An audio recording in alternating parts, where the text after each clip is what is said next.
All right, I am super excited to have Chris on. He is the founder of Podfest, and it's a podcasting conference, and he's also written books. He's also had many businesses, and I'm super excited to share his stories, his great stories about business. And what's great is he's just a normal person, just like us. And what's great about being successful and employed, and a normal, ordinary person, just like Chris and myself and us, can be extraordinary and become successful and employed with businesses, with side hustles, and things like that. So Chris, thank you so much for being here on the show.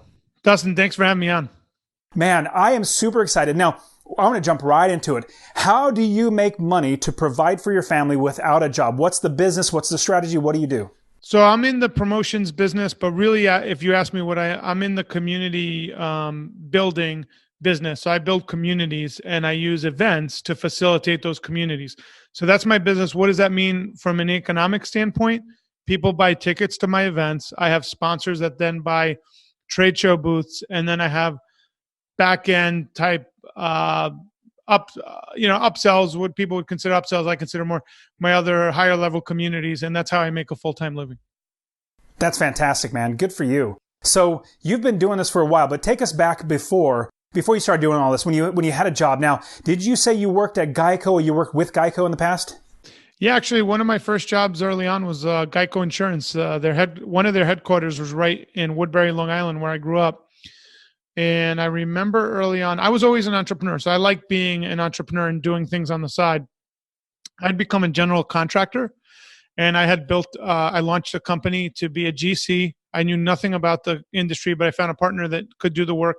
I would do the sales. And I remember I was working at Geico Insurance, and people tell me, you're going to starve in the wintertime. There's no work in the wintertime when it comes to, because it was vinyl siding, windows, and roofing. And I remember my other friends telling me that you're going to come back begging for your job back. Because I was telling them, hey, I'm leaving to grow this company that I started and blah, blah, blah. Long story short, I mean, we hit $1 million in sales within 13 months. I loved it. But the fear that they had for them was real. For me, I'll be quite honest with you. The guy was so convinced that I was going to starve. I was like, maybe he's right, but we'll see. And then I went out on my own, and I mean, he was wrong, but the way he said it with such conviction, I was like, wow, he must know something I don't. And I like your perspective. Now, we're not bagging on anybody who is actually an employee that doesn't mind, that actually wants to be an employee. I think that the 90% of all the population everywhere should be an employee. It takes somebody that has a bit of a risk tolerance to say, you know what, I might lose my shirt. I might need to come back and get a job, but hey, I'm going to take the risk to do that. And those are the people that actually get so many great things done. Like you starting Podfest, I'm thinking, how in the world could you start a conference that's going to have thousands of people there? It's like, my goodness, well, Chris has done it. So now you've also talked about real estate as well. Tell me about that story. Well, in real estate, I had a job at one point, and I worked for a real estate seminar company. And this is a great experience because I got to learn live events from a traveling perspective. So I did, in 6 months, we traveled to like 25 different cities. And I remember one time this one gentleman raised his hand, and he was learning to be a real estate investor. And I remember he said, who's going to pay for my health insurance? And I remember the speaker said, that's why you get 1 or 2 rentals that'll cover your health insurance. Then you get some more houses and you'll be fine. But I remember the fear of the individual was like, oh my God, who's going to take care of me? And I remember the speaker saying, you take care of yourself. That's what it means to be unemployed, So it was just an interesting thing. I was like, sometimes we make things real that don't need to be real. And I thought the speaker was spot on when he was like, yeah, that's why you buy a couple more houses, you budget that in, and then you cover it. And if expenses go up, you figure out a way to buy another house so you have more income to cover that. So it was just an interesting case study that I still remember to this day, being in that seminar room and the speaker answering, just get another house. And I love that perspective. I completely agree with that. I just figure out how to make more money to solve whatever problem comes up. Now, I just, when you said that you were doing the traveling, so I actually went to one of those seminars, I think it was like in 2006, when I first started investing in real estate. There was an infomercial that said, hey, come to this free seminar and all that sort of stuff. I went, paid $1,000, then went to that 2-day seminar after that. And then they said, hey, now give us $40,000 to actually learn more. It was anyways, long story short, I paid the $1,000, but I didn't have 40 grand. I didn't want to take out credit cards.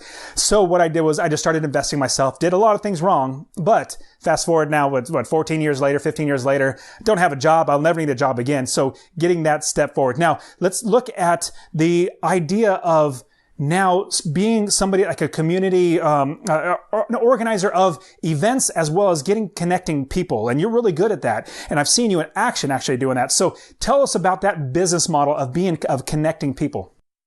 Well, if you want to be successful at building an events style business, kind of what I do, you have to really care about people. Don't get me wrong. There's people in my industry that are really slimy and really don't care. They're looking just to get the money out of the pocket. But those that have a long tail, long-term growth, care about their community, make sure they understand their needs. You provide their needs through education, connectivity, and collaboration.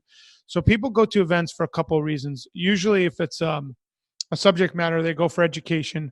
But they don't keep coming back for the education. They keep coming back for the community. So if you could collaborate and connect that community, they'll keep coming back and they'll keep bringing friends, which will help you.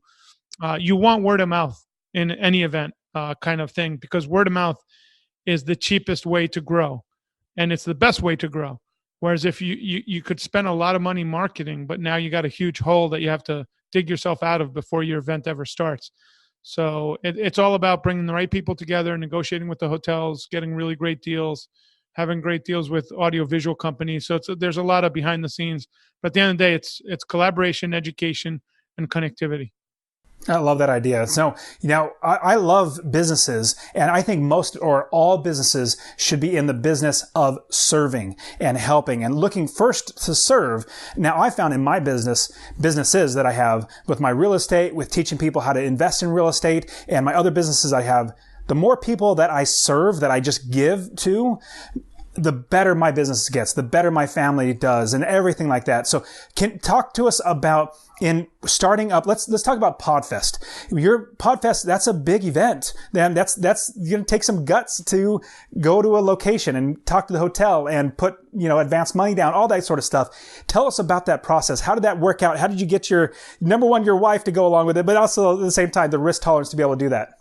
So for me, I've done 2,000 events locally in the Tampa Bay area. So that kind of built my muscle of doing local events that didn't have as much exposure as Podfest does. Podfest is done in Convention City of Orlando. And, you're signing sometimes $250,000 to $500,000 guarantees that you will provide for hoteling. And it's a lot of risk. But I've built that muscle to understand that I could bring the people in. And Podfest didn't start with 2,000 people. It started with 100. Then the 100 went to 181. Then we went from 373, then 496. Then last year, 975. And next year, it'll be close to 2,000, if not more. So, you build over time. And I have the book that I wrote this past year, Start Ugly. You have to start ugly and perfectly execute as you go along. And I always tell people, it's not start ugly, stay ugly. It's start ugly and perfectly execute. Just like you with your real estate. You made your mistakes up front, but each time you learn from it, and you got smarter and wiser, and you kept going to where you are now, where you're, successfully unemployed.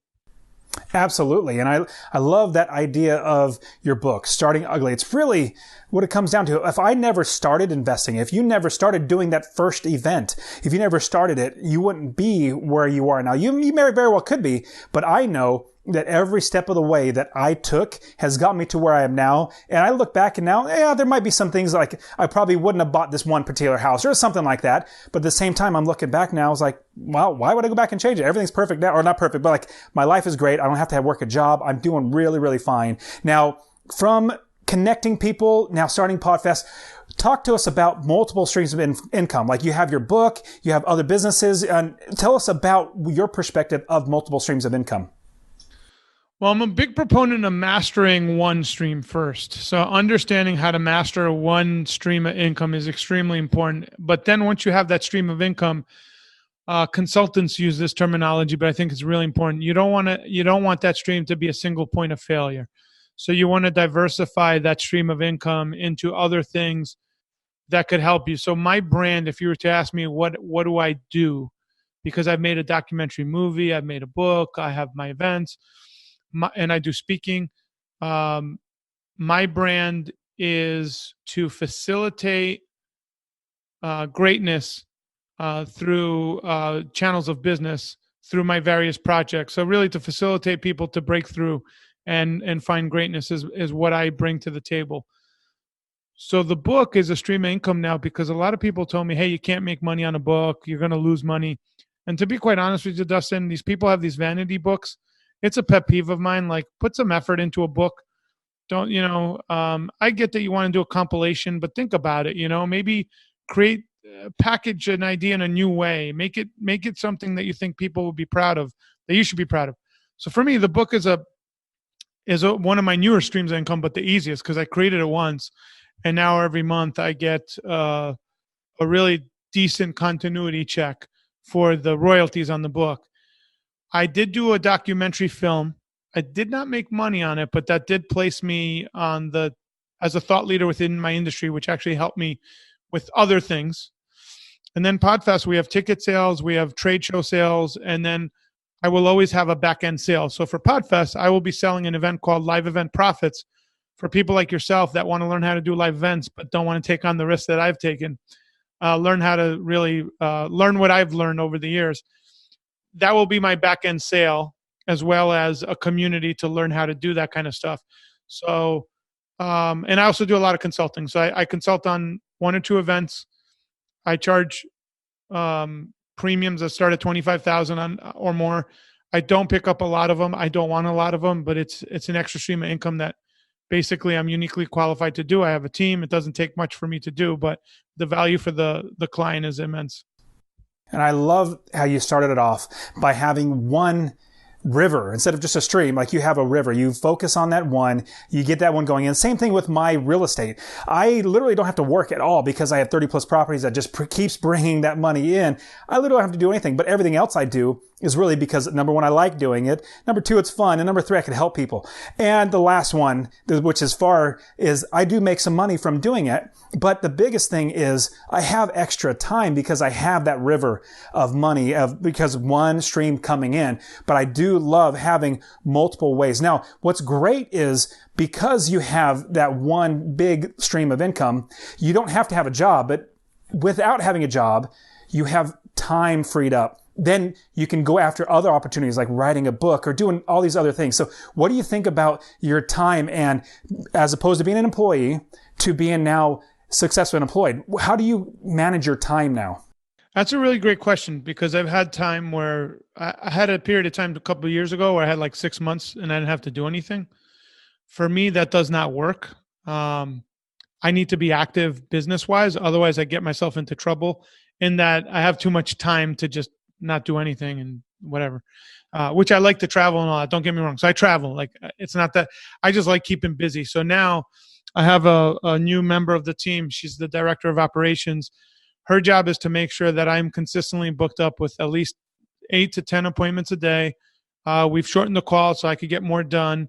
But during my off time, what you said is true. I take on consulting projects because I don't really have much to do. So it keeps my juices flowing. And I'm a big proponent of like spend or be spent. That's a Teddy Roosevelt quote. So like I could be like lazy and not do anything, but for me, I need to be productive, and I like taking on side projects. My book actually was born out of not having anything to do and wanting to write a book. But it was years in the making, if that makes sense. And then I had the time to take walks and figure it out and visualize it. So I would definitely take that downtime and think about what else in your life do you want to accomplish, how you could grow your river, right? Add to your river. And then is there anything that could be a side project that either A, will help your river grow, or it's a hobby that you just enjoy doing now that you have the freedom to do so? I like parrots. Like, I'm big into parrots. So I go to like bird parks, or, in the near future, we're setting up a rescue for parrots and stuff like that. So that'll be in 3 or 4 years, but we already know kind of how it's going to go, where we're going to build that out. So that's just a hobby that I have, but I won't allow that to happen for a few years, only because Podfest is growing so fast. It needs a lot of my attention. Yeah, I completely understand that. Now, if somebody were to want to do something, not necessarily as the big scale as Podfest, but maybe some events and things in the area, we know that and I would definitely suggest everybody you copy your book, Start Ugly, definitely do that. So if there was one piece of advice to get anybody started doing these type of events, connecting people, what would you suggest? If you want to do an event, go on meetup.com and post a meetup and get, a couple people together. A lot of people don't realize this, but I've had meetings where 2 people showed up and I had a blast with those 2 people, and then they brought friends, and then it was 6 people, and I grew that meeting to 50 people. So I'm not big on having to have hundreds of thousands of people. So they had asked Lady Gaga this a long time ago. They go, "Did you ever expect to be famous?" She goes, "I was just playing all the clubs in New York City." And she goes, "I was as happy as could be. I didn't think this would ever happen. This is a bonus." So for me, you have to understand, doing 2,000 events, I obviously have a love for it. So I was just like, hey, I love doing this. I'm making a paycheck. This is great. But I did say to myself, I'd love if I found a bigger opportunity. Now with the knowledge I have, I'll take it to the next level. And when podcasting came around and I was watching it, I was like, I think this is a great opportunity to grow a community and let it ride with all the knowledge I have now. And, that's what's happened. So I'm grateful that I was able to recognize the opportunity when it came across my desk. That's great. And that's something that by not having a job and not having that time taken up, you can take those opportunities. And it almost gets to be like, there's so many good opportunities. You have to know which ones to say no to. Just that because is you're so busy. That's true. As an entrepreneur, everything's an opportunity. So you actually have to develop the skill to be able to say, not necessarily no, not yet, because entrepreneurs, the no is like, it freaks them out. Just say not yet, and I'll table it for tomorrow or whatever. Yeah, it's something that a mutual friend of ours, Tom Sylvester, I just had interviewed him as well, and he had the same exact point. So it's awesome. Now, let's jump into the rapid fire round. This rapid fire round is basically where we're going to ask you some quick questions, but they're going to be a little deeper, and I want you to just answer as best you can. So the first one is, with having more time and you want to stay busy, because we don't have a job, don't have to work 40 plus hours, 50 plus hours a week, we have a little bit of time and also the ability to give back. How are you giving back to make the world a better place, or even just the people around you, your family? What are you doing to make everything better around you? So I've done a lot of charity in the past. Usually the Children's Cancer Center used to be my signature charity because I have a soft spot for kids. Now what I do giving back is I am part of a local group in Tampa called EO, Entrepreneurs Organization.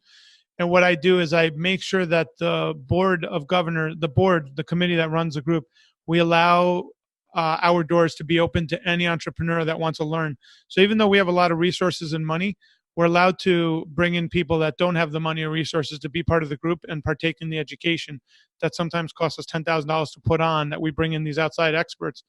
But it's a big deal for me to allow people from the community to attend. So we've literally had people, I remember one time we had someone that was homeless that came in. They wanted to learn, and we had a seat for them. So I'm big on that. That's my skill set, is entrepreneurship, and I love opening it up to the community. That's fantastic. Good for you, man. That's a big reason why I have Successfully Unemployed, is just to show people, just to give all this, interview some great people like us that are normal. We're just normal, regular, ordinary, everyday people, but have done things that can make our lives better. Now, the next question is, if you were to go back in time to your younger self and give you one piece of advice, one big piece of advice that would help you for your future, what would it be? Take the time to understand strategically how big some of your ideas can be. And all I could say to give you some context, when I started teaching social media in 05, 06, 07, 08, I thought everybody in every town was doing that.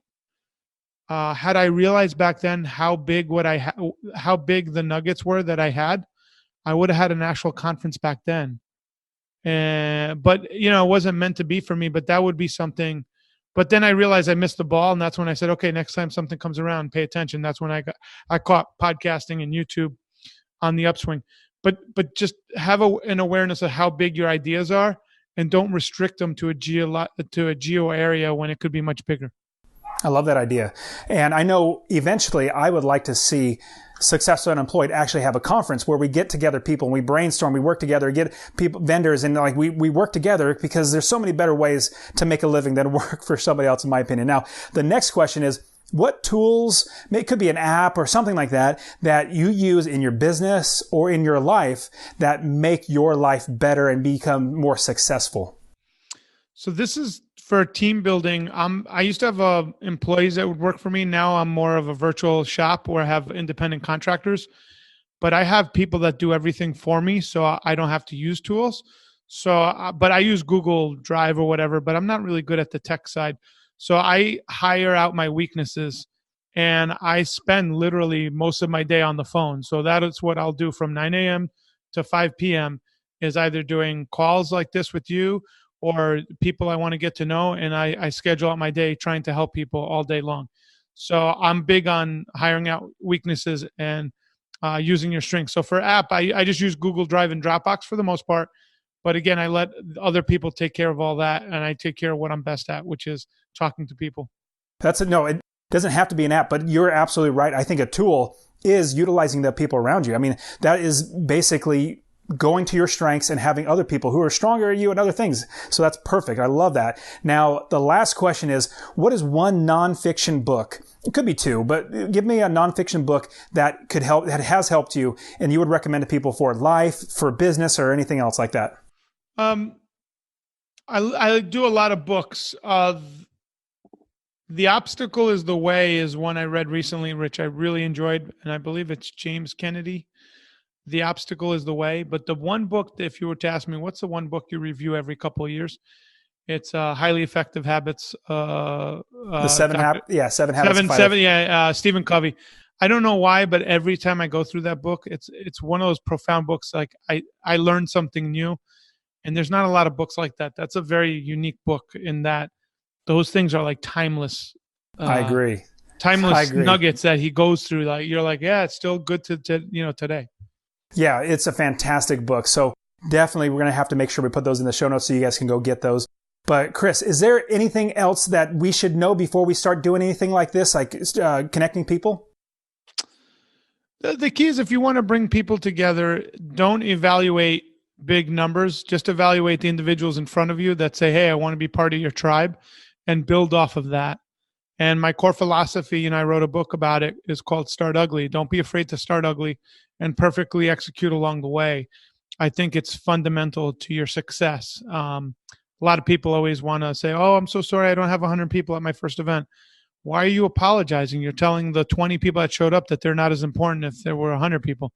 So just be happy with what's in front of you and build off of that. I love that point. That's something that I learned.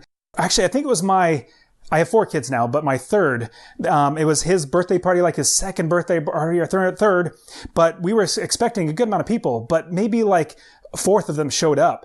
And I realized as I was waiting for the other people, I was neglecting the people that were actually taking the time. Like the people that didn't show up, they didn't even care. Apparently, they didn't care. But the people that were actually there, who cared, who wanted to be there, I was putting them off. I'm like, man, that's not right. I should forget them. Whoever's here, you are the best people. Thank you so much for being here. Let's go ahead and go forward.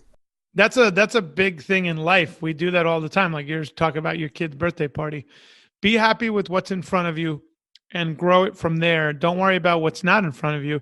It'll show up if you're present to what's in front of you. I completely agree, Chris. So, Chris, you've given us so much great information. I want everybody to be, if they can, to reach out to you or to find out more about you. How can people get a hold of you or find you on the net and everywhere else? Just chriskrimitsos.com. And if you spell it in Google, they'll respell it correctly for you. I'm the only one out there. And then, the book is on Amazon, Start Ugly, or you could go to juststartugly.com. It's a book. I could guarantee you if it's on your bookshelf and the words Start Ugly are staring back at you, it will increase your productivity because it'll rob you of any excuses of why you haven't started yet. I love that.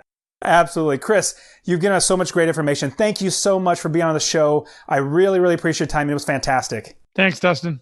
All right, man. You take care.